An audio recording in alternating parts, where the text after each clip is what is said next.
కడపకు వచ్చినటువంటి పవన్ కళ్యాణ్ మాట్లాడే మాటలు అది ఎండిఓను పరామర్శించడానికి వచ్చినట్టుందా? ఉద్యోగస్తులకు ఆత్మస్థైర్యాన్ని నింపడానికి వచ్చినట్టుందా? లేదు, ఈ ప్రాంత ప్రజలను అవమానపరచడానికి వచ్చినట్టుంది. వైఎస్ఆర్ కాంగ్రెస్ పార్టీ వాళ్ళను దూషించడానికి వచ్చినట్టుంది. తాట తీస్తా ఆయన మాట్లాడే మాటలు, తోలు ఒలుస్తా, మీ ఇళ్ళలోకి వచ్చి చొక్కా పట్టుకొని ఈడ్చుకొని పోయి జైల్లో పెడతా, అహంకారం నెత్తికెక్కింది, మీకు ఇంకా పొగురు తగ్గలేదా అంటే ఈ రాయలసీమలో మేము ఉద్యోగస్తులను కొడతా అంటాం, అవమానం చేస్తూ ఉంటాం, ఇది మా సంస్కృతి అన్నట్టు మాట్లాడుతున్నాడు. ఇదేదో కాశ్మీర్ కల్లోలిత ప్రాంతం మాదిరి మాట్లాడుతున్నాడు. గుండెల మీద చేసుకొని అధికారులు చెప్పమని అడుగుతా ఉన్నా నేను. ఓపెన్ ఛాలెంజ్ అధికారులకు. ఈ ఆంధ్రప్రదేశ్ రాష్ట్రంలో 26 జిల్లాలలో, మా రాయలసీమ ప్రాంతంలో ఉండబడిన జిల్లాలలో ఉద్యోగస్తులకు దొరికిన గౌరవం, అభిమానం మరెక్కడా దొరకదు. ఇది సత్యం. అధికారులు చెప్పమనండి.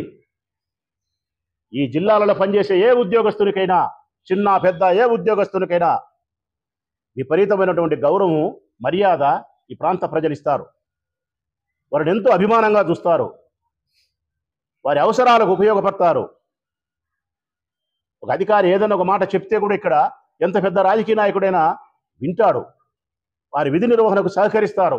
కలెక్టర్లకు కానీ, ఆర్డీఓలకు కానీ, ఎంఆర్ఓలకు కానీ. ఇక్కడ దొరికినంత గౌరవం ప్రభుత్వ ఉద్యోగస్తులకు మరే జిల్లాలో దొరకదు. మర్యాద, ప్రేమ, అతిథులను గౌరవించే తత్వం మాకా మీరు నేర్పించేది? ఈ ప్రాంత బిడ్డలకా మీరు చదువు చెప్పేది?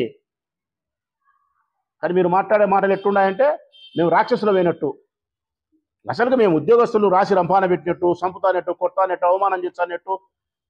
ఆయన ఇక్కడ క్యాంప్ ఆఫీస్ పెట్టి కంట్రోల్ చేస్తాడంట మమ్మల్ని. ఏం కంట్రోల్ చేయనీకి నువ్వేమైనా హెడ్ మాస్టర్వా? మేమేమైనా స్కూల్ పిల్లలమా నువ్వు కంట్రోల్ చేయనీకి? ఏమిడ పరిచయం ఫెయిల్ అయినామని మమ్మల్ని కంట్రోల్ చేస్తావు నువ్వు?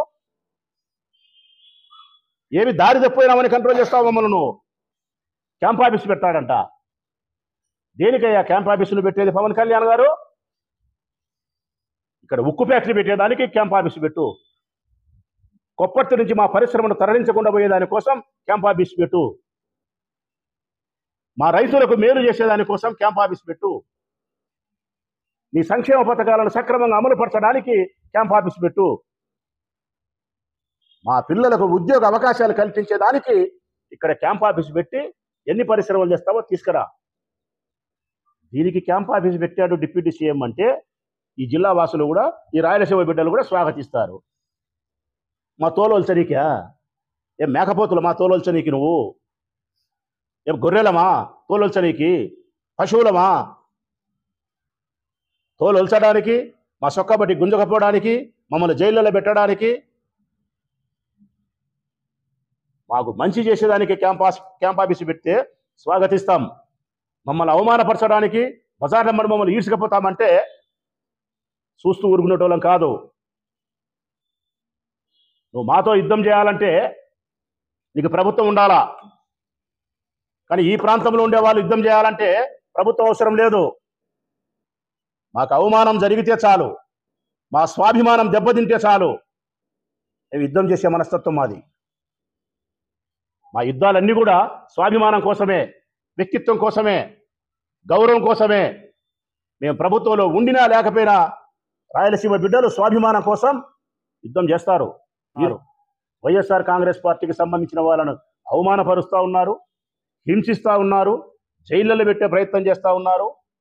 చివరకు రాయలసీమ ప్రాంత ప్రజలను, కడప జిల్లా ప్రాంత ప్రజలను రాక్షసులుగా, దుర్మార్గులుగా, రౌడీలుగా చూపించే ప్రయత్నంలో భాగంగా మీరు మానహీనంగా మాట్లాడుతూ ఉన్నారు. ఇది తగినటువంటి విధానం కాదు. ఈ ప్రాంత ప్రజలను మీరు అవమానపరిచే విధంగా, ఒక్క సామాజిక వర్గం రెడ్డి కులస్తులను అవమానపరిచే విధంగా మీరు ప్రవర్తిస్తే చూస్తూ ఊరుకోమని చెప్పి హెచ్చరిక చేస్తా ఉన్నాం.